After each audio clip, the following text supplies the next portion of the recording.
when we receive Jesus Christ as Savior. Then we go on to be baptized in the Holy Spirit.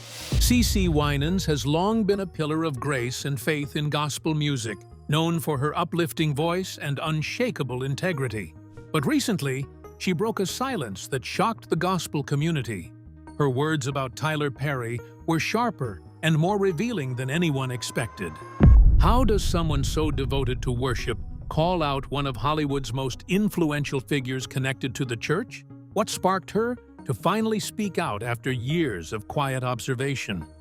The story behind this silence and sudden boldness is deeper and more complicated than it might seem. Sudden break in silence.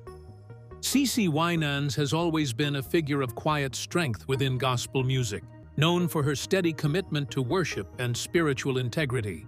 So when she publicly voiced sharp criticism of Tyler Perry, it caught many off guard. CeCe's words weren't vague or diplomatic. They were clear and intense, expressing a deep frustration that had built over years. She said, "And this shocked the gospel world. I hate it. I can't stay silent anymore." Such a strong declaration from someone so revered instantly sparked a wave of questions and curiosity. For years, CeCe had remained careful and silent about Tyler Perry. Despite his close ties to the gospel community, she avoided collaborations with him and stayed away from his productions, even as others embraced those opportunities. Many simply assumed their paths never crossed, or their creative styles didn't align. But the truth was far more complex. It was grounded in a serious spiritual and ethical divide that few understood publicly. That sudden break in silence wasn't just a spontaneous outburst. It was the culmination of years of observing and wrestling with what Tyler Perry's role really meant for the faith community. CeCe's voice had always stood for worship and holiness, not controversy. Her choice to openly criticize someone so influential signaled something deeper than personal disagreement. It suggested a call to examine values and boundaries in gospel culture. Yet, CeCe didn't offer a detailed explanation right away. Instead, she left listeners hanging with a powerful but partial picture, stirring intrigue and tension. Her reluctance to name all the reasons at once created a sense of mystery.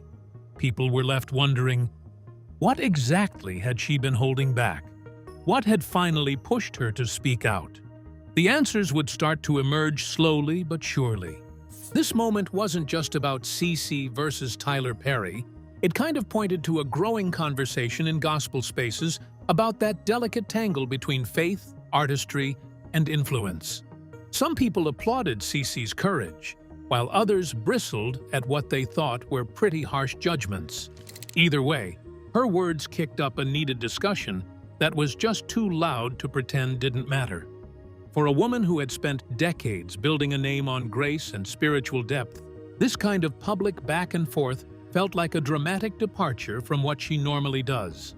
It made the gospel community stop moving for a sec, listen more carefully, and really question some long-accepted partnerships. The ripple effects from that one moment keep showing up today, across gospel music and ministry alike. What came next was a mix of reactions, but also a renewed focus on what true spiritual leadership should look like while fame keeps pushing in, and culture is always shifting. CeCe's break from silence felt like the spark, the kind that revealed cracks nobody wanted to look at before.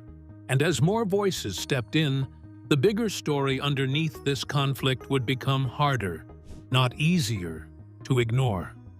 Behind that bold declaration, there were years of watching, quiet tensions that sat under the surface, and a deeply held conviction about what the church is actually supposed to stand for.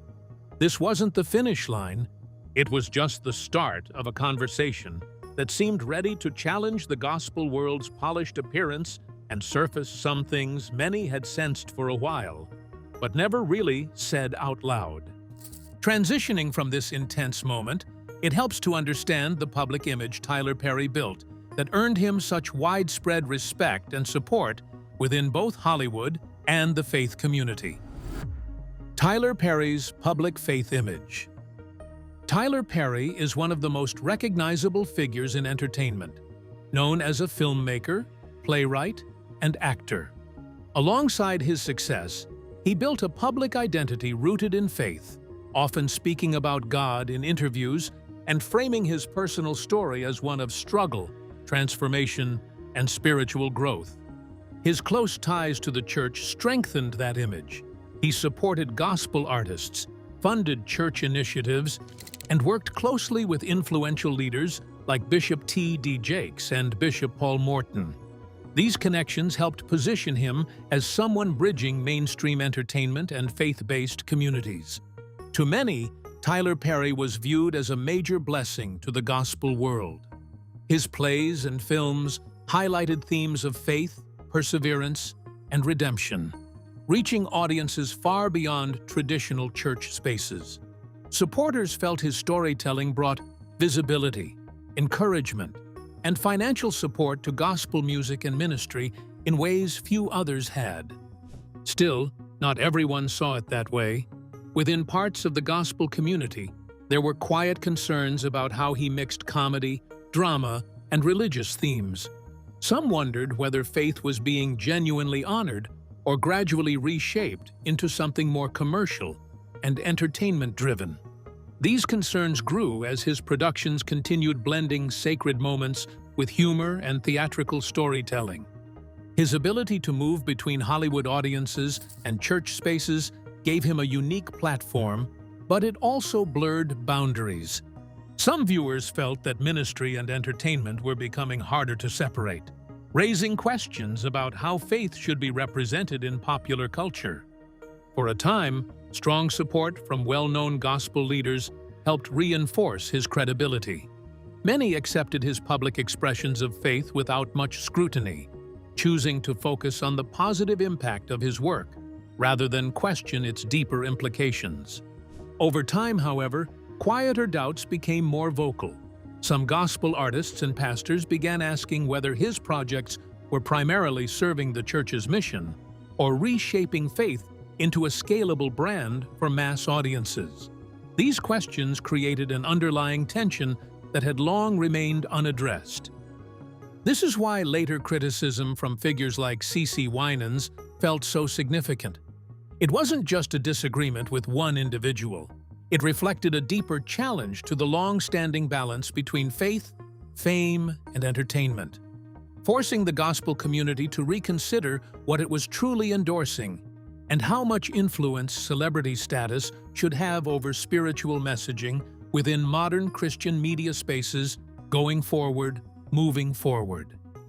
The conversation also opened the door for broader reflection on accountability, artistic responsibility, and the future direction of faith-based storytelling in a rapidly changing entertainment landscape where influence often outweighs tradition.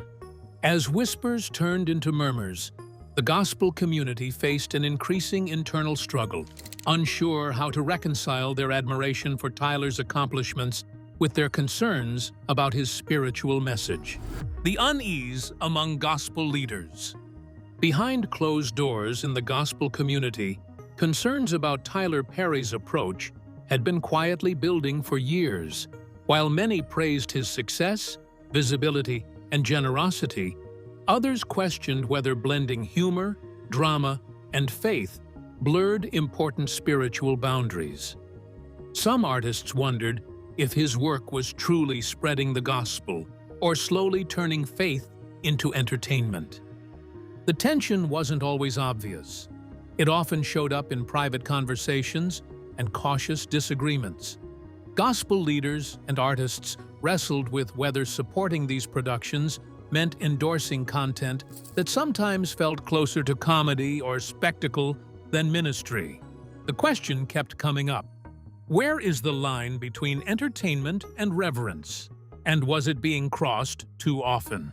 In private settings, some insiders expressed concern that Tyler's films and stage plays risked making the church itself a punchline rather than a place of worship. While some dismissed this view as overly strict, the concern never fully went away. It stayed in the background, shaping how certain artists viewed collaboration and exposure.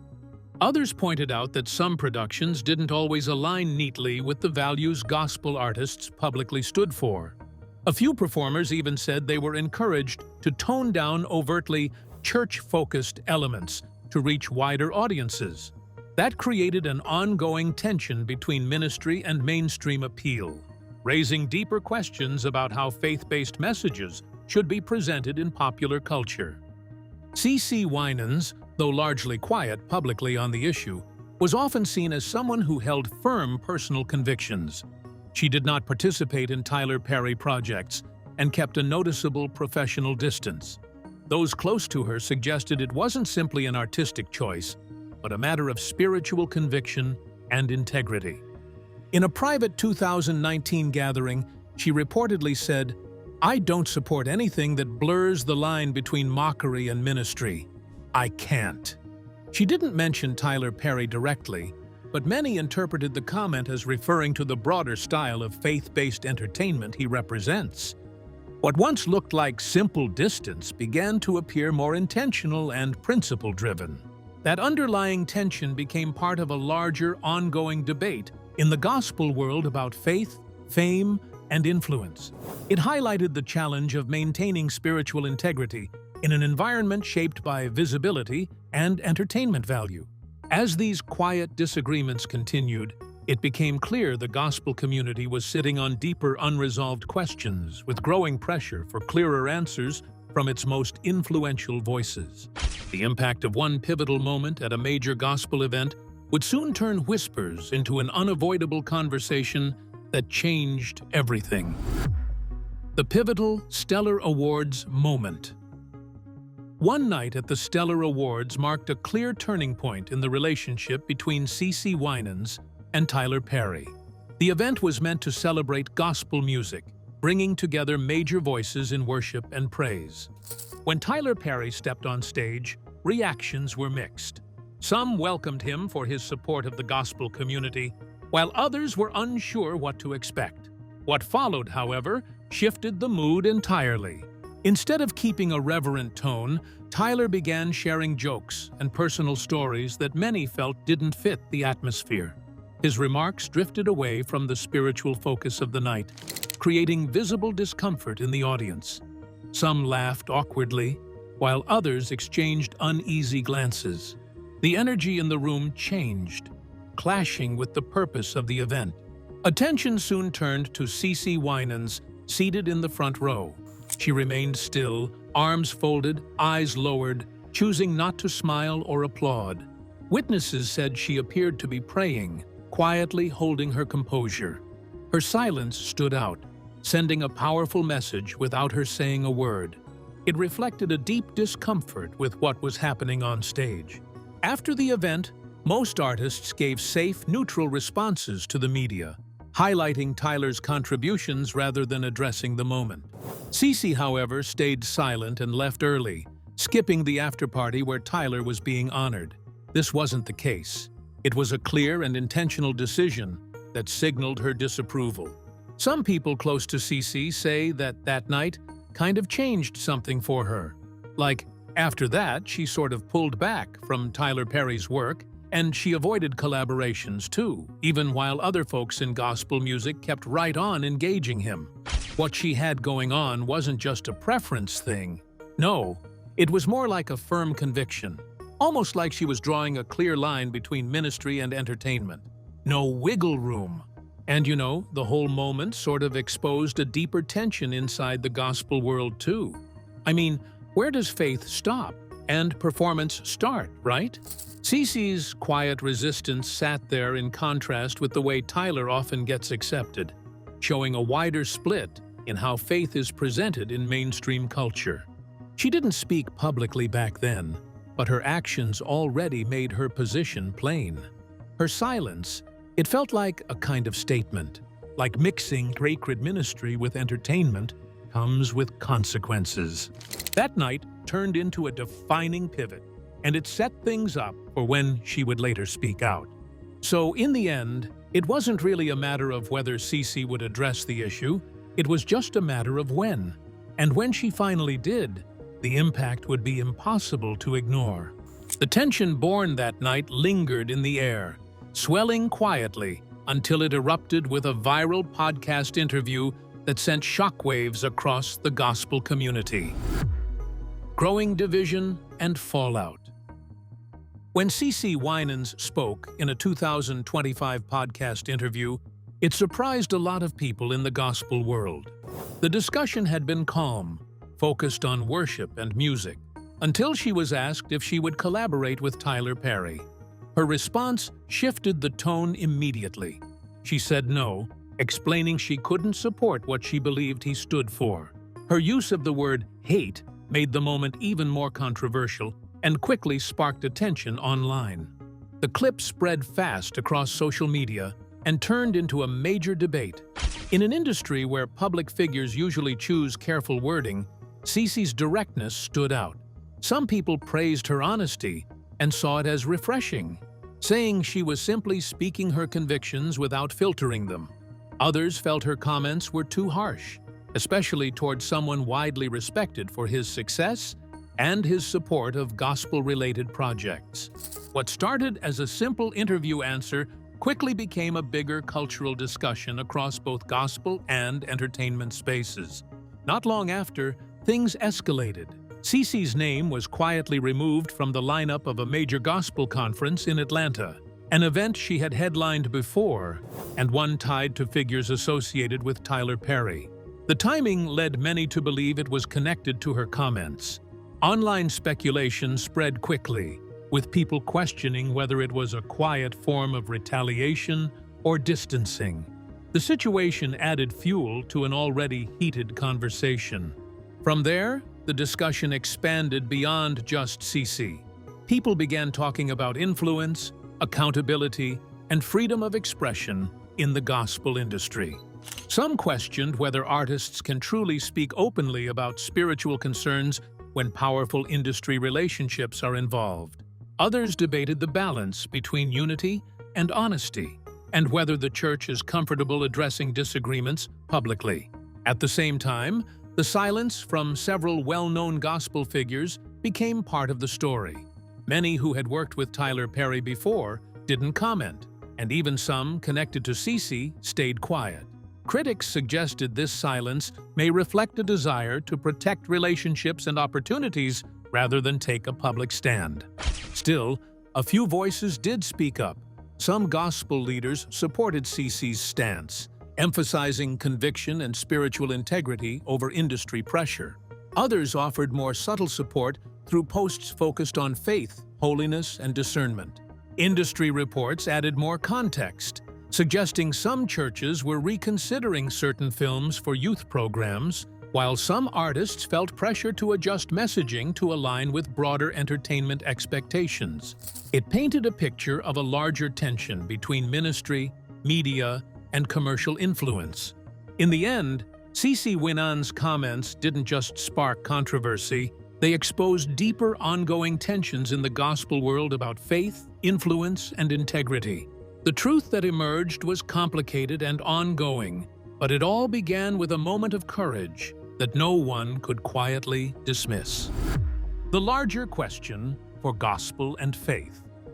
CeCe Winans' confrontation with Tyler Perry kinda lit up a bigger talk about the gospel business, especially how it connects to fame, influence, and that word people say is spiritual integrity, but also the real heart. And it brings this main question up. Are churches and gospel artists really led by conviction? Or did celebrity culture start steering the whole message? Like at the core, it's about how faith gets shown in a world that's driven by entertainment.